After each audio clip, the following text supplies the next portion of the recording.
Hey there, Oz. Hey there, Curtis. Hey, what movie we watching this week? This week, we're going to watch the combination as if Troma made a movie out of the leftovers of Rapunzel, Okay, Dead Alive, definitely. Sex and the City, Mm-hmm. and Shakespeare in Love. This week, we're watching Tromeo and Juliet.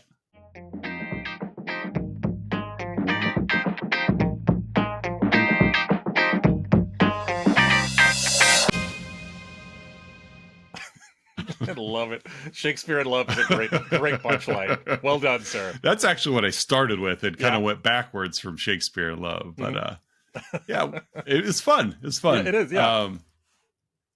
So welcome back, listeners and viewers, to another week of Let's Talk About Flicks, the podcast. We take a monthly theme, this month being Troma films. Yes, Nothing it but is. Troma films for 5 straight weeks. I'm one of your hosts, Oz. I am the other host, Curtis. And before we get rolling, we want to give a shout out to our favorite Patreon subscribers, Don S., Aaron A., Mandy K., Melissa L., Colin K., LM. Thank you one and all for your patronage. I think I misspoke there. I said our favorite Patreon subscribers as if we have some that we just don't like. Sorry, Aaron A. Right. No, all 6 of you are top of my list for Christmas cards this year. Shout out also to the Chicago Indie Critics. Yes. Chicago Indie Critics, wonderful organization of film critics.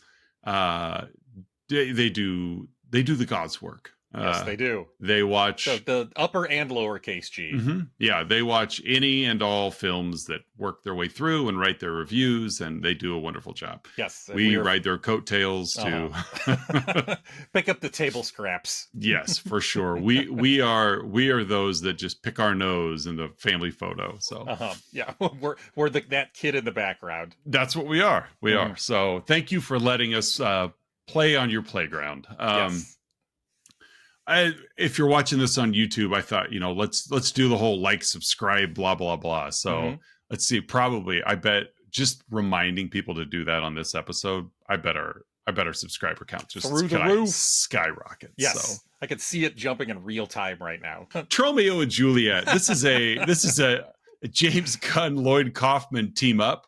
Nobody knew who James Gunn was at the time. No, that's right, folks. Guardians of the Galaxy's James Gunn, Superman's James Gunn, the DC-averse James Gunn, Peacemaker's James Gunn, Peacemaker, Slither's James Gunn. Yeah, that's he wrote this movie. His brother Sean's in this movie. He's great in this movie too. He is great in this movie. So who? It's more than just James Gunn and Sean Gunn. So, because James Gunn's in this movie too. Yeah. Briefly. Yes. So this is the Romeo and Juliet story. Just told through the lens of Troma, thus Tromeo and Juliet. This movie came out in 1996.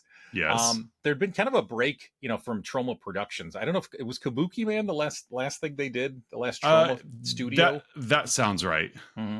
Yeah. But yeah, James Gunn came in and convinced Lloyd, let's spend some money and make this. So we have Will Keenan and Jane Jensen as Tromeo and Juliet. Again, your star-crossed lovers, as far as the old, the Montagues and Capulets. Everybody knows the story. Yeah. We have Cappy Capulet, the dad. I love how. Yeah, go ahead. He's gross. He is. He's very gross. I love how in the Wikipedia write-up, they have the actor column, they have the character in Romeo and Juliet, and then for morons like us, they also have the character in Romeo and Juliet, just in case, you get mixed up. So Lord Capulet, a.k.a. Cappy Capulet, played by Maximilian Shawn. We have, I'll just go through the Capulets here. Yeah. We have cousin Tyrone, which is the Tybalt character, played by Patrick Connor. We have the Gregory character, who is gender bent into Georgie Capulet, played by Tamara Craig Thomas. We have Mother Lady Capulet, whose name in this is Ingrid Capulet, played by Wendy Adams. Let's see. Forget Sammy. We have Sammy Capulet in there, played by Sean Gunn. That's the Samson character. And then we have Peter, Capulet's servant, played by Tiffany Shepis. On the Montague side, or the Monty Q side. Yeah. because it's the Q family, Q-U-E, and Yeah, it's yeah. Monty Q. Q, yes. Is the name of Lord Montague, played by Earl McCoy. We have Benvolio Benny Q, played by Stephen Blackheart. We have the Mercutio character, whose name in this is Murray Martini. Great performance by Yes. Valentine Meal, Miele. Hope I'm pronouncing that right there, Valentine. Let's see who else. We have. I'll just kind of hit the other characters here as well. We've got Ness, who's the nurse character, played by Debbie Rochon. We have Father Lawrence, who's the Friar Lawrence character, Flip Brown. We have the Count Paris character, London Arbuckle, who's a favorite of mine in this movie. Oh, yeah, I do love London. Played by Steve Gibbons.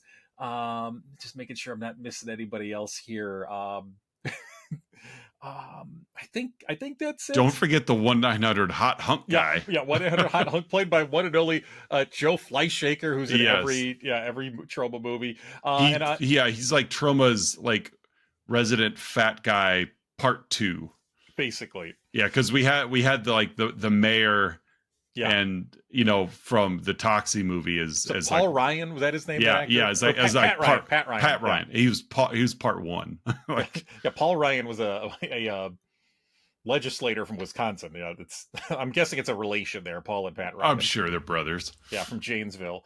And then of course we can't forget Lemmy Kilmister as the narrator. Yes, folks, Motorhead's Lemmy is the narrator for Tromeo and Juliet, which could not be more apropos. No, he's in it very briefly, but did a wonderful job. But he definitely Lemmy's his part. Yes, he does. Did I forget anybody? I don't think so. Anybody of note? No, no, definitely no one of note. You got them all. All right. Well, that is the cast, because again, it's Romeo and Juliet, so we've got a longer cast list there. Yeah. The plot of this movie is Romeo and Juliet, but again, as told by the folks at Troma. So Oz, why don't you take us through Troma's version of Romeo and Juliet? Well, we start with aforementioned Lemmy introducing us to our cast of characters, and providing us the background that the Qs and the Capulets just don't get along. We find out why soon. Movie really opens on a party of terrible dancers. And Sammy, who I thought he looked like Rugrats Angelica the doll, Angelica's doll from Rugrats. I can see that. So and again, this is Sean Gunn. He's first of all, he's very upset that his sister's making out with another guy. Yeah, instead of him. Instead of him. So he again, this is Troma. We're gonna push the boundaries. So he starts to get angry and grow up his sister. All of this really just to mention that the Qs threw a pigeon through Cappy's window last night.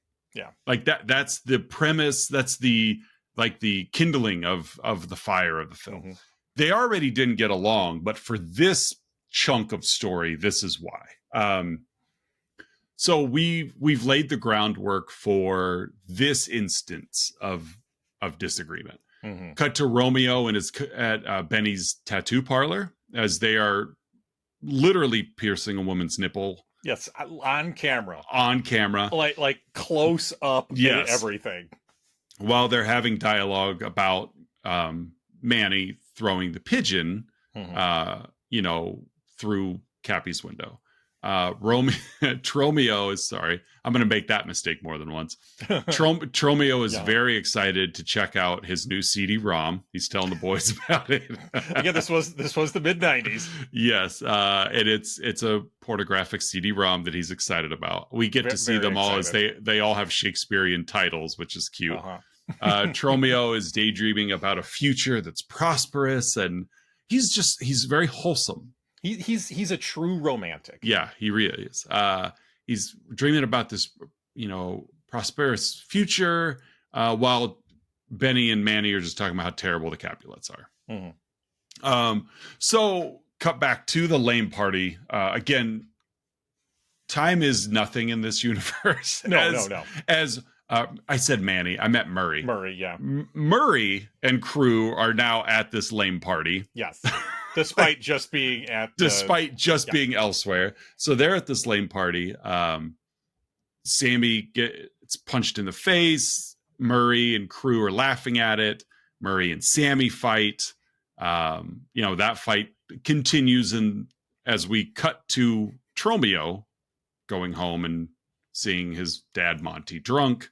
Yeah. Again, all of this editing or transitions have never been a strong point of a Troma film. So ignore the chronology for a moment. We're laying the groundwork.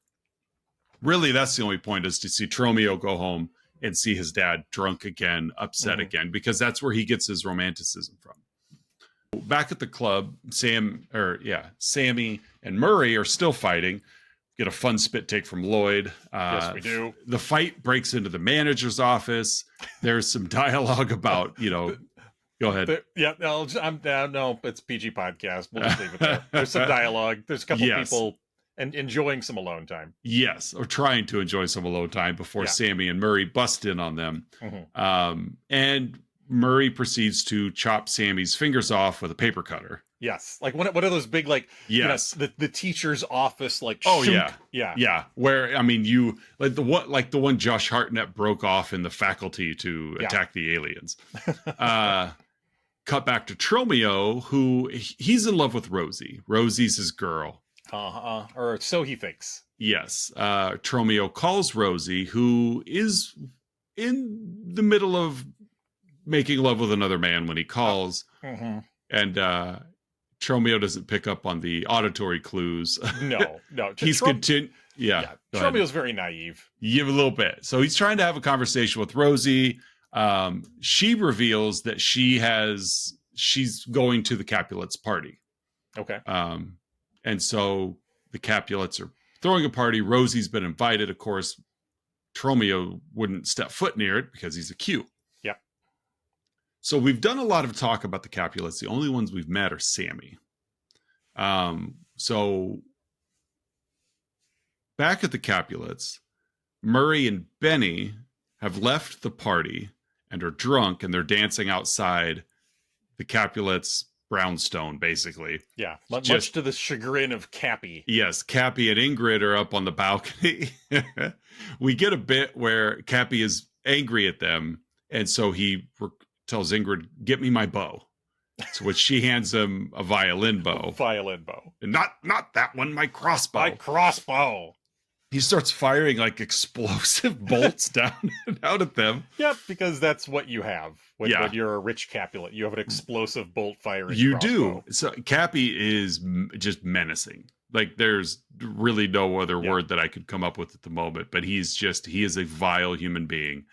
Ingrid apparently is showing a bit of remorse about, if we hadn't have done what we did, we wouldn't have the fight with the Qs. And Cappy's not going to take that. He flips her over, literally flips her over and just starts beating her up because she showed a brief moment of weakness. Yeah. So as Ingrid's getting beat up on the balcony, Ness, the chambermaid or nurse or whatever, enters Juliet's room.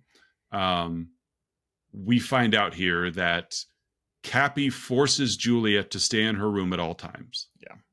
And that she is in an arranged relationship with London Arbuckle because his family runs basically the meat fortune of Tromaville. Yeah. And Cappy's looking to merge the two families together for his own financial gain. Could have used Ferris Bueller's Day Off. I almost did. But the sausage king of Chicago. But when I had a guy dressed in all white that our main female lead was not romantically interested in, combined with a man of the cloth performing some fighting, I'm like, well, that's dead alive. Of course that's dead alive. He kicks butt for the Lord. You beat me to it. And so Ness really cares for Juliet as well. Juliet reciprocates, and Cappy keeps Juliet sequestered because he's so controlling and fearful of her expressing her sexuality in any way. Yeah. And so Ness, we'll say, helps Juliet cope with that. A little bit. Yeah. So we want to preserve the wholesomeness of our daughter. So we've hired Debbie Rashawn to be to be our nurse, complete with at least four facial piercings. Several. So we get this cut back and forth sequence of Juliet and Ness relieving their tensions, and Tromeo relieving his own also, with his new CD-ROM. His new CD-ROM, which we'll say the figure in the CD-ROM is just telling Tromeo that she loves him. Yeah, that's it. That's where I was going to go next. Is it dirty? Sure. Is it filthy? No. She's just like, I want to be with you. I love you. And he's like, I love you too. Yep. He just words he needed to hear. Yep. It's exciting for him. Benny and Murray are having a conversation, giving us the backstory. They're breaking down. Exposition dump. Yeah. It turns out Monty and Cappy were film students together at Tromaville High.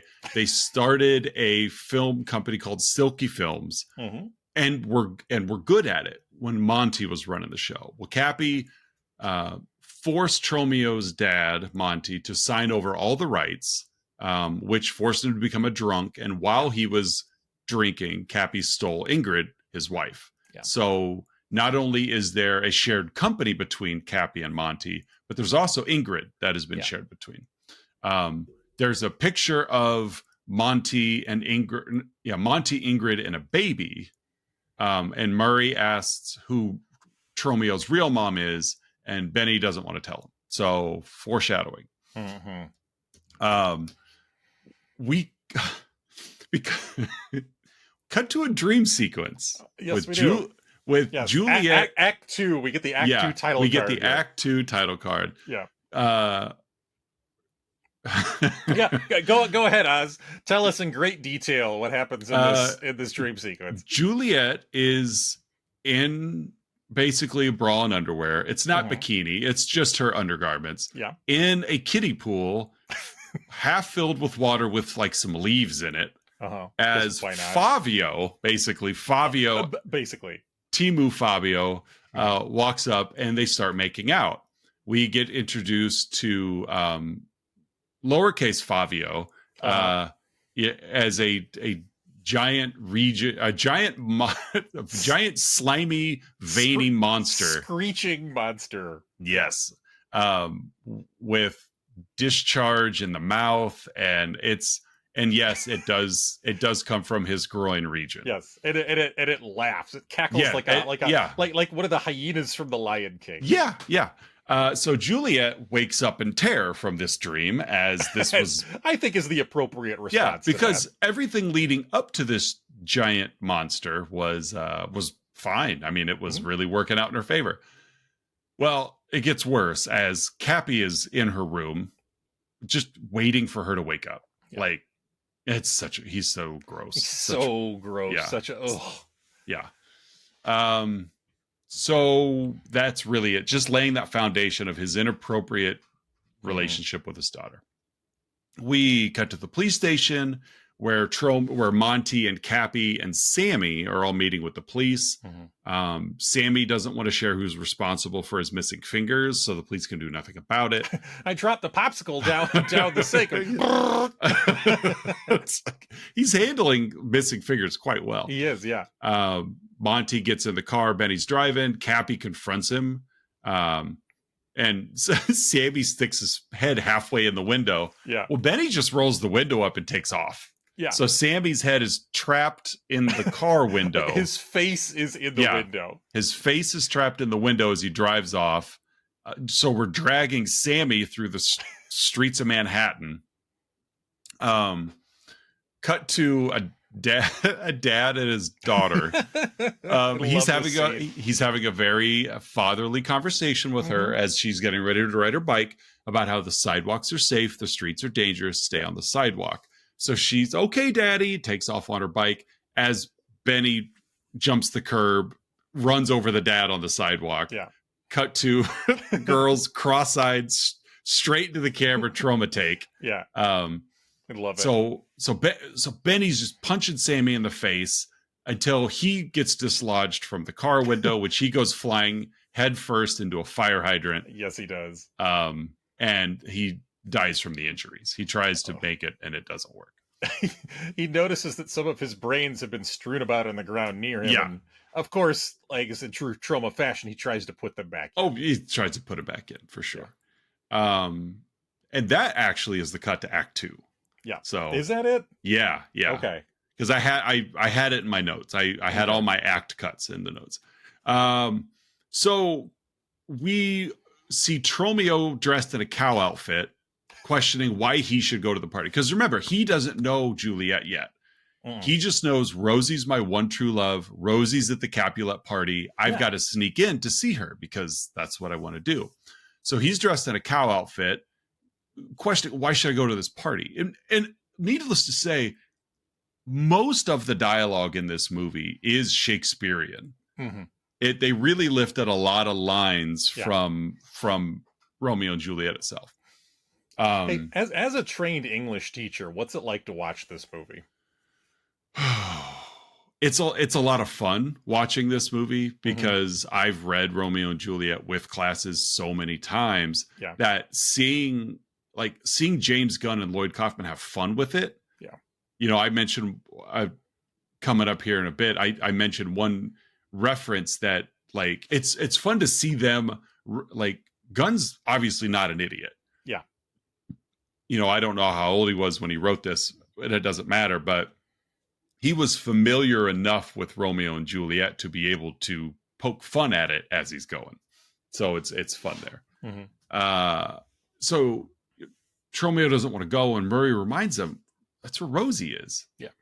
All right. So Juliet enters the party, and we meet London. Yes, we do. I love London. Yes. No, we're not at the party yet. She goes to the meat packing plant. Juliet goes. My voice to text notes didn't translate that right. So it says Juliet enters our Buckles meet at the meat world. I don't know what I was mumbling. But so she goes to see London at work. An employee brings in this just giant gooey creature that he found dead outside. Like a giant millipede that resembles like a 4-foot party sub. Yeah, and London's very excited for it because we make hot dogs. So he wants Juliet to try out his new raisin loaf. He's very excited about it. Yeah, she reminds him I'm a strict vegetarian, and which of course there's the irony that he works in meat. Cut back to the party. We see a Kabuki Man and Toxic Avenger cameo at the Capulet party. Where else would they be? Of course, Tromeo is head to toe covered in this cow costume. He sees Rosie, and he's excited to see Rosie. And then someone goes, "Let me move this chair."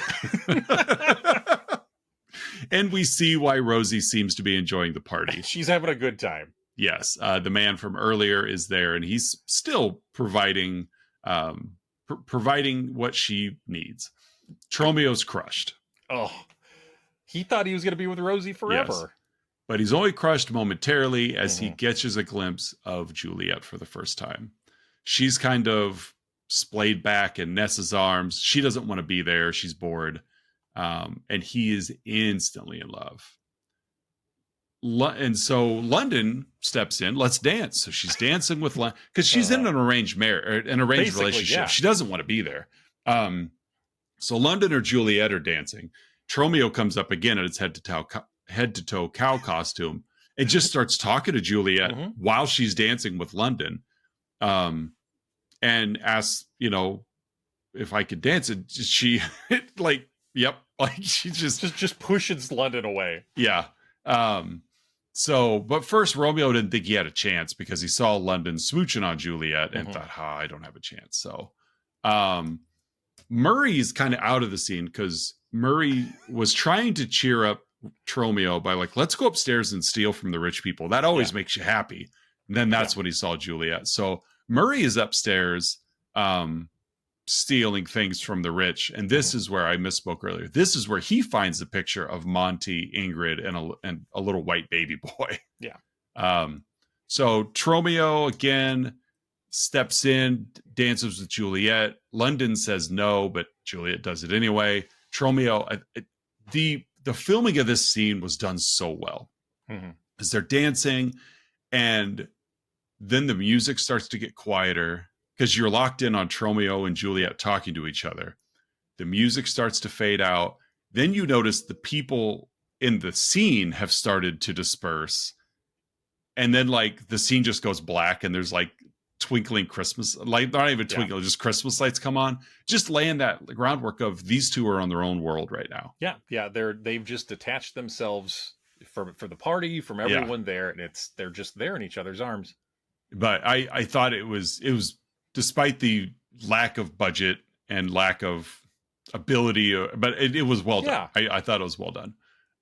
So they're quoting some classic Romeo and Juliet to each other, as you do, and it's done very tastefully. Yeah, it's very sweet. Yeah, Tyrone, which would be the Tybalt character, Juliet's cousin, he interrupts their kiss because he recognizes Tromeo. Yeah, Juliet doesn't know who he is because she's never allowed to leave. Yeah. So Tromeo and Murray take off. Juliet is love torn as she realizes her only love stems from her only hate. Yeah. Cut to Act 3. Murray's upset with Tromeo because he really has feelings for Juliet, which obviously complicates, we hate these guys. Yeah, this isn't supposed to happen. So while Murray is trying to talk Tromeo out of his love for Juliet, cut to Ness, who's trying to, come back into the physical scene with Juliet, and Juliet's not interested in Ness anymore. I really felt bad for Ness in this movie. Me too. I did. So the next morning, Juliet wakes up. Tromeo had snuck into her room and instantly starts sucking on her toes because it's a Troma film. Because it's Troma. Juliet, falls into great stomach pain and falls back into her bed. Her stomach starts to grow as if she's instantly pregnant. Because it's a Troma movie. Tromeo tears her belly open and it's full of popcorn, and we get a and he just buries his face in her popcorn belly. Yes, you heard that right, folks. He buries his face into her popcorn belly. Starts eating the popcorn right out of her belly, and then starts pulling rats out of her belly. and like holding it as if like it's a baby boy. Like, congratulations. I have in my notes, I bet it's a dream. And it is. And just like the last dream, Juliet wakes up, obviously shaken from this nightmare, to find Cappy in bed with her, wearing just a Speedo. Ugh. Yeah. They did everything they could to make his character as gross and disgusting as possible. And they succeeded. I'll give him credit. Like he played it, he acted his butt off in that role. He did. I'm sure he felt icky every day. I would think so. So Cappy is angry with Juliet because basically she's not wanting to be with him. He had threatened earlier in the movie the isolation chamber. Yeah. So he drags her down the hall by her hair and locks her to the timeout room. Yeah, to the timeout room. Basically locks her in this plexiglass chamber. It's probably half the budget right there. Probably, yeah. Romeo wakes up wishing for Juliet, so he goes to her house and breaks in. Picks the lock and breaks in. As he's sneaking up the stairs, Ness pokes her head out and tells Tromeo, I know how you feel about her. I feel that way too. Watch the second step. It's squeaky. So like poor Ness. her love for Juliet's not going to stay. Like she loves Juliet so much that she just wants Juliet to be happy. Yeah. So Tromeo goes up he's given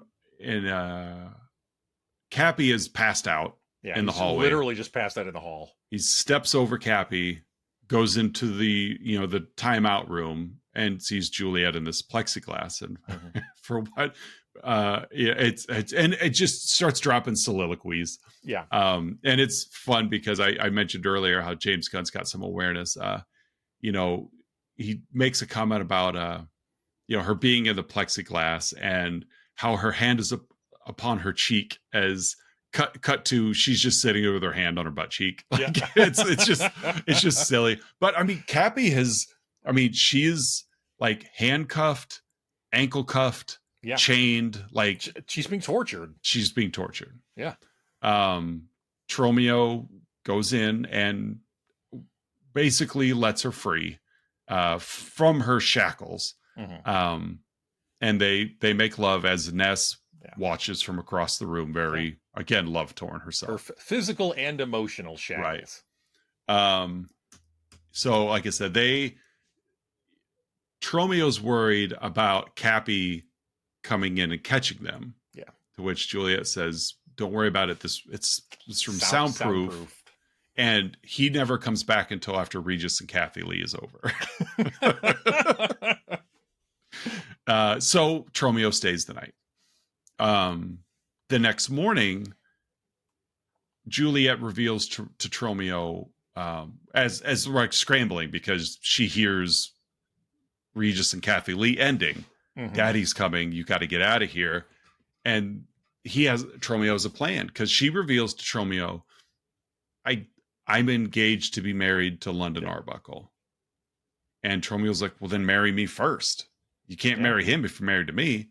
And so that's the plan. Tromeo's like, I'll take care of it. So he goes. Wasn't that the plot of Tommy Boy? The getting married before? Yeah, wasn't it like she was already married to Rob Lowe or something? Yeah, the side story. I'm like, no, I thought the plot of Tommy Boy was Tommy trying to save Callahan. I guess the B plot, yeah. Yeah. I'm on board with you now. I'm like, well, I thought he was trying to save the company by... You don't remember that scene in Tromeo and Juliet when the Reese's Pieces went into the dash? Oh my God. Screaming about bees. I'm with you on the B plot, the Rob Lowe. Yeah, yes. I'm like, nope, maybe I didn't watch it close enough. I never realized how Shakespearean Tommy Boy was. Yeah, exactly. Yeah. Also written in iambic pentameter. Well, that's just because Chris Farley speaks in iambic pentameter. He does. He was insistent on that. It's his automatic line delivery. Tromeo leaves the Capulets to go talk to the pastor about marrying he and Juliet. And so he tries, once it's set up, he calls Juliet to inform her all's well. Well, she couldn't be without Tromeo. So she finds a magazine with a picture in it whose body resembles Tromeo and basically calls a phone sex line, which Joe Flyshaker's on the other line of. Yep. And she's basically talked dirty to me because I miss Tromeo, which it's Joe Flyshaker. Joe Flyshaker. Oh, he's so great. He is. He's so gross too. That true, yeah. So Tromeo's trying to call and the line's busy. Yeah. So a little bit later, he's in a different room, tries to call. The line is still busy. Now he's naked sitting on the toilet, like completely naked sitting on the toilet, calling her, and she answers this time. And he's like, I've tried to get through. The line's been busy. Oh, it's something with the phones.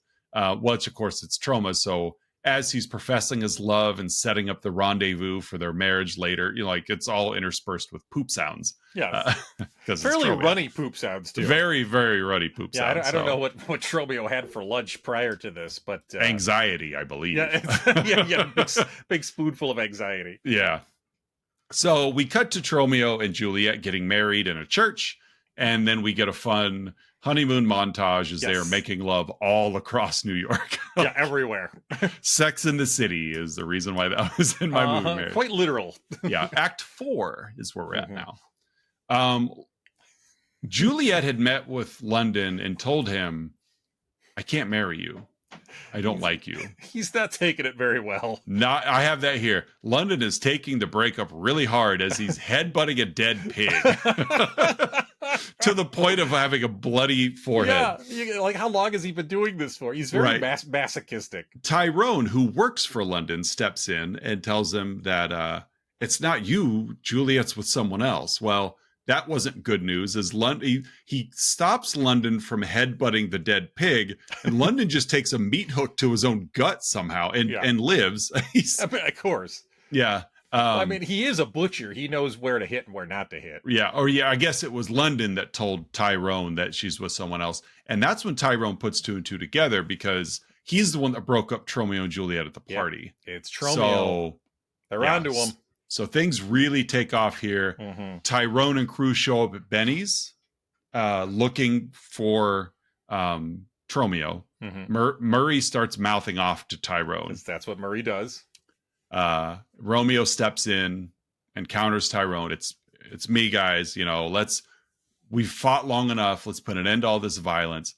As Tromeo's telling Tyrone, is he getting anywhere? Probably not. Murray is literally peeing on the back of Tyrone's pants. Quite literally. Yeah. Just pees on him. Yes, he's urinating all over him. So the fight continues. Tyrone ends up clubbing Murray in the side of the head with his Hitler club. Yes. That was very, it felt very Class of Nukem High-ish. Yeah. So Murray dies. Before Murray dies, he's got one final request. He wants Tromeo to kiss him. Mm-hmm. In which he does, to which Benny, of course, is basically Murray was gay this whole time. Mm-hmm. We didn't know it. So it's almost like Murray hung around for the same reason Ness hangs around Juliet. Sure, there's some coveting there. Yeah, because Murray wasn't a family member. No, he was just a friend. Yeah. And there was nothing up to this point that indicated he, was homosexual either. Yeah. But unrequited love. And that's all good. Mm-hmm. So after Murray dies, Tromeo basically freaks out and chases down Tyrone. We get a real fun scene here. Yeah, we do. Actually, pretty decent fight scene in the alley between Tyrone and Tromeo. Tyrone's got Tromeo up against a telephone pole by the neck, and he tries to hit him with his Hitler club, but Tromeo catches it, rattles off some line because he sees out of the corner of his eye this station wagon driving down the road or whatever with a ladder hanging out. Really hanging out of the window, out of the side window, 10 feet out of the side window. So he's still got a hold of Tyrone's arm as he shoves Tyrone in front of the ladder. It rips Tyrone's arm off, which Tromeo is just holding. He eventually throws it at a blind woman crossing the street. As Tyrone is hanging over the ladder because the car is still driving and no one's going to stop because of it. As a rollback tow truck is raising its bed, and therefore as this ladder is coming, Tyrone gets his head chopped off by this flatbed. Yeah. While this is going on, we've got this family with James Gunn being the father. Yeah. Mom, dad, two kids. They're singing some song about a peanut. Yeah. Found a Peanut is the name of the song. I found a peanut. They're singing this song as Tyrone's head comes tumbling down onto the hood of the car, causing dad to panic. Yeah. Leading to the always used Troma. Yeah. It's like the Wilhelm scream of a Troma film. Uh-huh. We got to fit this footage in of this. Yeah, we've got it. We've got this car flipping over. We can't not use it. Right. We paid good money for it back in the day. So they survive the crash. Mom and dad are traumatic while the kids are playing catch with Tyrone's severed head. Oh, it's way too much detail for a small, inconsequential scene, but it's so great. It's funny. So word travels back to the Capulet house that Juliet is in love with Tromeo, and Cappy beats her, bloodied face. Yeah. Beats her and tells her, you are going to call London back and you are going to go back on that engagement. Yeah. Otherwise, I'm going to kill Tromeo. Yeah. Everything is back on for this wedding or else Tromeo's dying. Cops are searching the city for Tromeo. As again, we've got, Tyrone's death and dismemberment all over. Yeah. So So the cops they're busting into Monty's house. They're busting into Penny's. Like they're looking for Tromeo. Juliet talks to the pastor and finds out, well, just like in Romeo and Juliet, Tromeo's been hanging out at the church. And he tells Juliet, I have a plan that'll get you out of the London situation. So first, of course, Tromeo and Juliet have to make love again. Of course. He's very Dirk Diggler-esque, this guy. Dirk Diggler. Do it again, Jack. He's ready at a moment's notice. Just Rockwell. Yeah. And so the pastor has an idea to get out of the London situation. And so he sends her to a sorcerer in Chinatown. Yes. Fu Chang. Yeah, nothing wrong with this sequence. No, and it's like a Jamaican man or something. So Juliet shows up in Chinatown. She finds Fu Chang, and Fu Chang asks, why are you there? We get this fun, like, she proceeds to tell her entire life story, eventually putting everyone to sleep. Fu Chang's like, that's enough. And he gives her this potion. Act 5. All right, so it's Juliet's wedding day to London. All right, she agreed to put everything back on. London knows that she doesn't care for him, but he's going to marry her anyway. Yeah. So Juliet takes this potion. She's dressed in her wedding dress. She takes the potion. And eventually it starts to take effect as she starts hallucinating, as Tyrone is in her bed, Murray's in the bed, Sammy's in the room. Of course, all three of these are dead. Yep. They start, I can't, I've got the song in my head, but I can't get the lyrics in my head. But there's this song about going down by the river that everybody's been singing in this movie. Well, these three have a dance party pretty much to it. London shows up. We get the special effects as London's showing up to the house. Juliet's potion's taking full effect as it's transforming her literally into a cow. Yeah. You would think that with London's fascination for meat that he'd be all over this. Right. So London enters the room and is repulsed by how Juliet looks. She's like, it's just acne. Like, like daddy only lets me see you on days when it's good. Yeah. So he's vomiting like SNL style. Like, yeah. He's got the hose in his sleeve and everything. And so he really starts to drop it when she lifts up her dress and realizes that she's also packing down there. Yeah. And she's just laughing and is all giddy. And it's like, I thought you wanted me this way. Yeah. He's just, like I said, he is just projectile vomiting. And then just swan dives out the window, killing himself. As one does in a Troma film. It's a good thing there weren't any toxic waste barrels out there.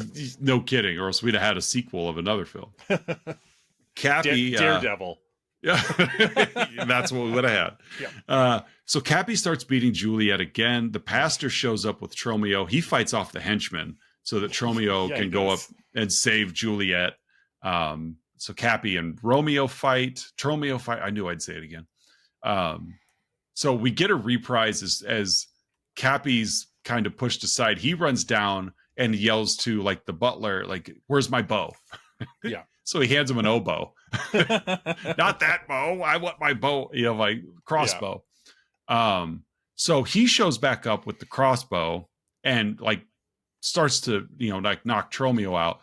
Juliet goes to town on her dad, grabs a hot curling iron. Yeah. And like applies it to his face. We got a real cool stretchy skin effect. Like the gooey Troma skin. Yeah. So Troma, and then so goes to town, like the curling iron, grabs a couple bobby pins and shoves them in his ears, or takes a nail file and just starts stabbing him in the back with it, shoves a blow dryer in his mouth.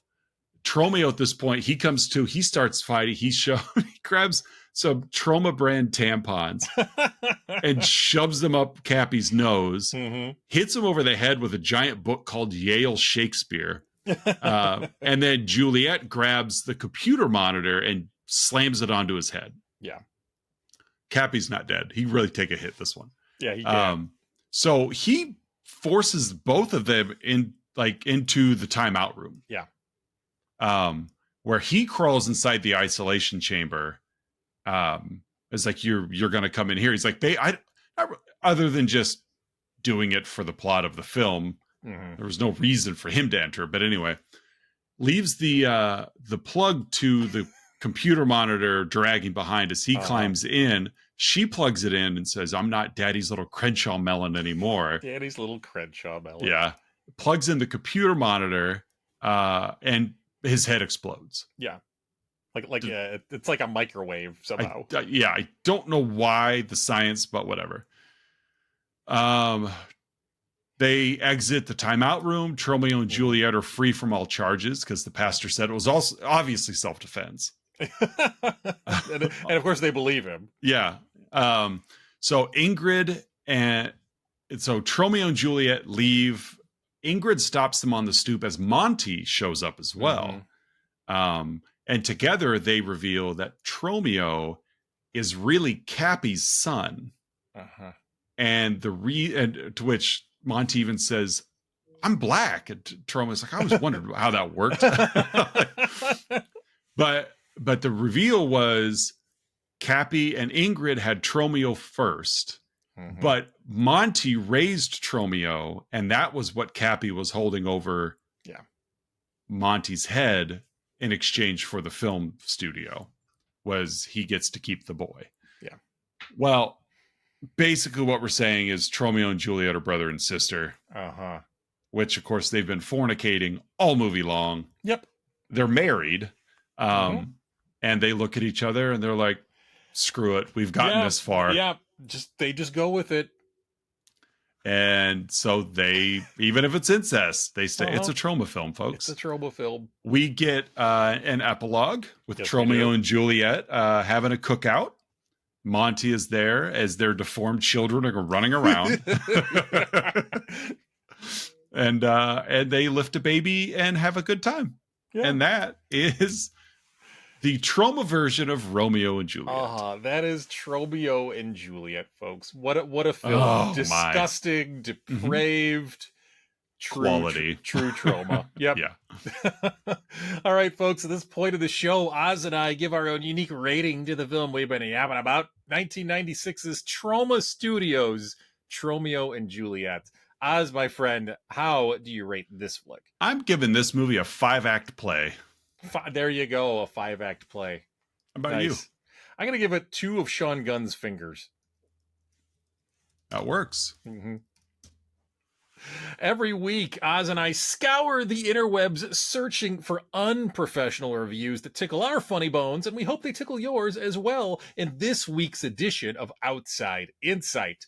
Oz, what is your Outside Insight? I've got a 4-star review off Letterboxd left March 4th of 2019 by Aberrant Ghoul. He says, I'm totally down with Shakespeare slumming it in Tromaville. Okay. I don't know if Kaufman was trying to class up a Troma film or drag Shakespeare down into a pit of sleaze and filth, but the results were entertaining either way. The replacement of the classic downbeat ending with an ending that's a little more Troma style was interesting. All you really need to know about this, however, is that it's freaking narrated by Lemmy. That's it. That's all you need to know. 4 stars. What is your Outside Insight? Mine, as always, comes from the Internet Movie Database and is a 3 out of 10, left in August of 2012 by A and a whole bunch of numbers. So got it. I'm guessing it was early AI is what that was. Probably. With the subject line, rates low on the TNA scale. This isn't the worst Troma film I've seen. It was better than Surf Nazis Must Die, but nowhere near the caliber of Toxic Avenger or Nuke 'Em High. It only has a little nudity and only one good sex scene, so I'd say skip this flick if you're looking for cheap thrills. Not the worst flick I've sat through, but I won't be watching this again. Skip the popcorn, save the beer, because even though this movie is available to watch right now streaming, it ranks too low on the TNA scale for me to recommend. Oh. I know, right? That's not why you watch a Troma film. It is if you're Cappy Capulet. Well, yes. Maybe this was Cappy's pseudonym that wrote Yeah. Ugh. Yes. There's so much to a Troma film to enjoy, and to just reduce it down to TNA is insulting to Troma. Yes. Before we get to the next segment, I was looking up. I saw Jane Jensen, who played Juliet, has a Wikipedia page. She studied art, dance, and music at Columbia College, Chicago. Okay. and was neighbors in her dorm to comic book artist Alex Ross. Wow. And was a photographic model for some of his characters. That is interesting. Very interesting. Yeah, that's pretty cool. Yeah, Alex Ross, who's he's also a Chicagoland native. I forget exactly where. I know there's a museum in Lake County that has a big Alex Ross display right now. I've been trying to convince Patreon subscriber Melissa L.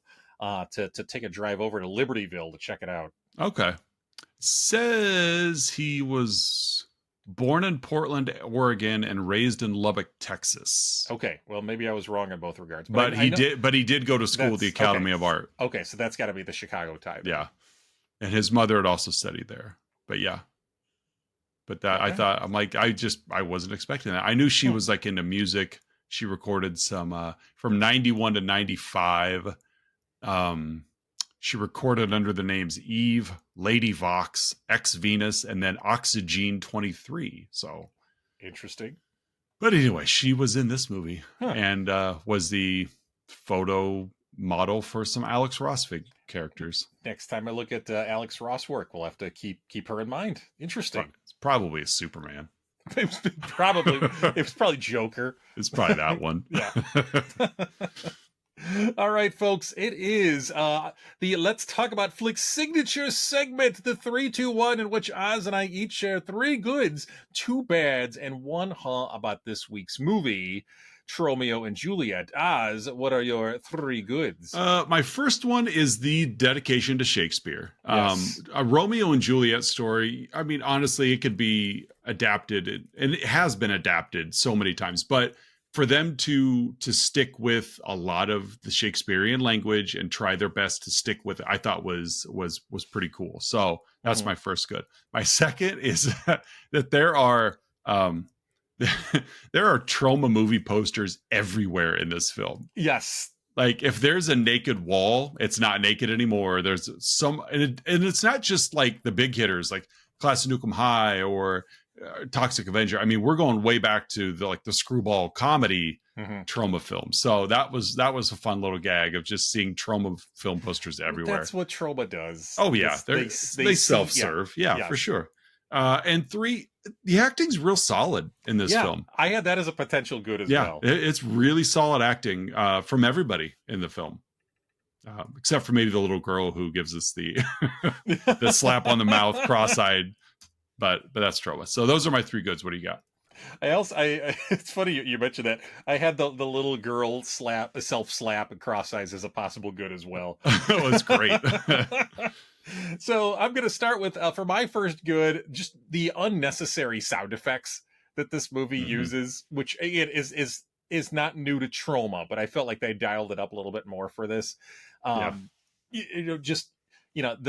slap on the face, or there was at one point, I think while Juliet and Ness are messing around, a part of Ness gets flipped, and you hear a boing. There was a real touching scene in the storyline there at the end where like Ingrid and Monty and baby Tromeo are like having their spat, and as Monty's exiting the frame, there's just a fart sound. Like it's a super dramatic family thing, and he's which leads to my second good, Monty always farting. Yes. Yes. So my second official good is that every time Monty Q is on screen, to demonstrate the fact that he's a drunken slob, he's always farting. I like it. Yes, thank you for teeing that one up. I did not know it was coming, but there you go. My second good is Monty always farting, and my third good is just London's intensity. The London Arbuckle character he steals every scene he's in. I had a feeling you were going to throw it in, so I left him out of my goods for that reason. I appreciate it. Just it's raisin loaf. Why? Because there are raisins in it. He got the memo on what that role took. Yeah. He was. Oh god, I forget the actor's name, but he was great in this. Again, steals every scene. So yes, London's intensity is my third good. Oz, what are your 2 bads? The FX on the cow change scene has always bothered me. Okay, I know they're just layering film because they want to get that like magic starlight effect. And so it's very obvious because when they cut to that twinkling star effect, like the film gets darker because you are layering to. So it's bothered me forever. So whatever. It's again nitpicky. Fair. And Ness not finding love. Aw. Yeah. Poor Ness. Like she did what was asked of her and understood why Juliet found love, but that doesn't make her any less brokenhearted. So that's my second bad is Ness not finding love. What do you got? My first bad is just more Sean Gunn. He was great in the Sammy role, and I wanted more Sean Gunn. Again, it's kind of similar to the Arbuckle, scenes. I felt like Sean Gunn also stole every scene that he was in as well. So I could see that. More Sean Gunn, please. And my second was, and this kind of goes against one of your goods in a way, but it was a lot because you're doing Romeo and Juliet. I get it. But it's still just, it was a lot to kind of keep up with. It was. A couple of the scenes went a little long, just, this movie's almost 2 hours. Yeah. Trying to force in some of the Shakespearean dialogue. Right. So again, it's, as we've talked about before with our other Troma bads, it's hard to really find bads for Troma films because Troma films are supposed to be bad. They're supposed to be tasteless, and you're supposed to laugh with them at the flaws, whether they be intentional or not. Exactly. So those are my bads. A little forced and more Sean Gunn. That's fair. Oz, what's your All right. If Juliet's timeout room is supposed to be soundproof, how does she hear the end? Beat me to it. How did she hear the end of the Regis and Kathy Lee show? Yep, you totally stole that one from me. Sorry. No. It makes sense. Like, she's like, this room is soundproof, but then she hears the theme song from Regis. And she's like, Tromeo, you've got to go. That's the end of Regis and Kathy Lee. I'm like, wait a minute. Yeah, you just said it was soundproof. Yeah. Soundproof means sound in and out. It's in like a two-way mirror effect. It only goes one way. I know you're a certified English and math, but clearly not science, my friend. Physics and especially sound has got me just baffled. So that's my is how could she hear the end of that theme song if it's soundproof? And what is your follow-up, because I stole yours. It's all right. I had a couple of backups. I'll go with and this is almost like a straight out of horror movies. You have Tromeo declaring he's done after Juliet smashes the computer monitor on Cappy's head. Well, he's done. Yeah. No, this is basically a horror movie bad guy. They're never done. Yeah, that's fair. Yeah, because he was far from done. He overpowered both of you still. Yeah. So that's my It's just Tromeo assuming the fight's over.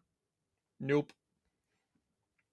All right. It's a good one. Yeah. So that was 1996's Tromeo and Juliet. What a fun movie. It is a fun movie. I would say that in terms of quality is upper echelon Troma. With the word quality being the key word there. This is like, but I had one other possible and that was, how did Troma make a legitimately decent movie? Right. Because it was written that way. Yeah. It's because it wasn't their original work. Yeah. Right.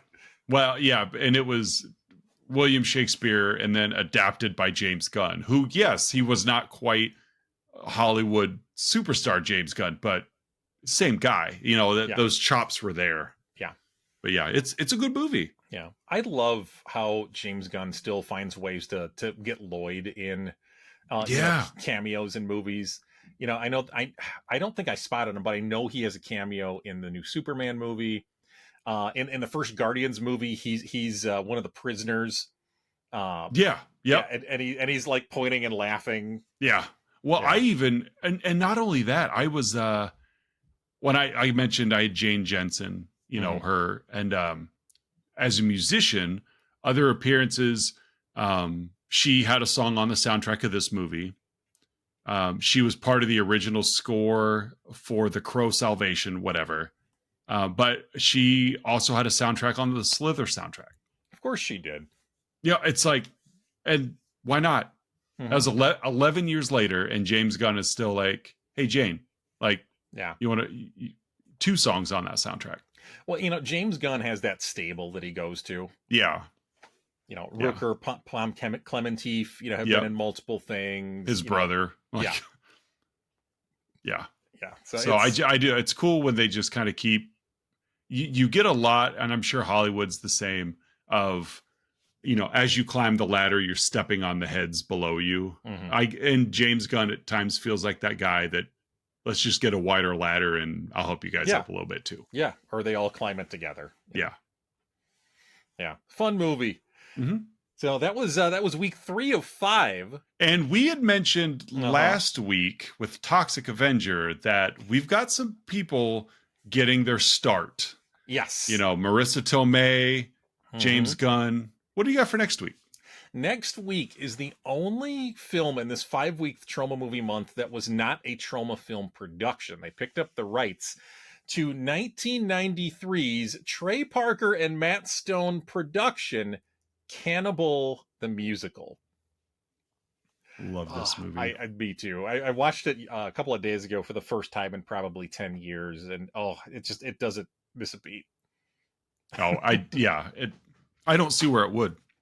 Yeah. Basketball is the same way. Like, does it age well? Who cares? It's Troma. Yeah. I'm looking forward to watching this one too. Yeah. And I am excited to talk about Cannibal the Musical with you next week. Yes. Yeah. It's been a long time since I've seen it. So I'm excited to hear your excitement as we discuss the plot of it.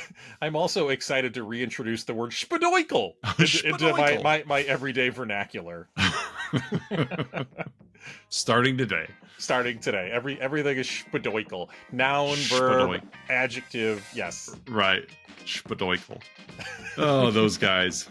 So, next week, Cannibal the Musical. Mm-hmm. Looking forward to it. Can't believe that we are halfway through October already. I know, right? Yeah, it's kind of nuts, but it is what it is.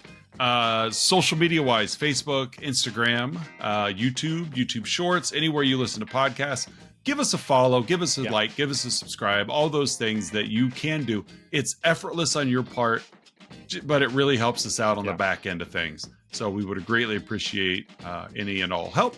Yeah, drop a comment. Yeah, tell us something you like. Tell us something you don't like. That's okay. That too. Maybe you've never heard of a Troma film before. This is the time. Get on board. So, but for another episode of Let's Talk About Flicks, I'm Oz. I'm Curtis. And we'll see you guys next week with Cannibal the Musical.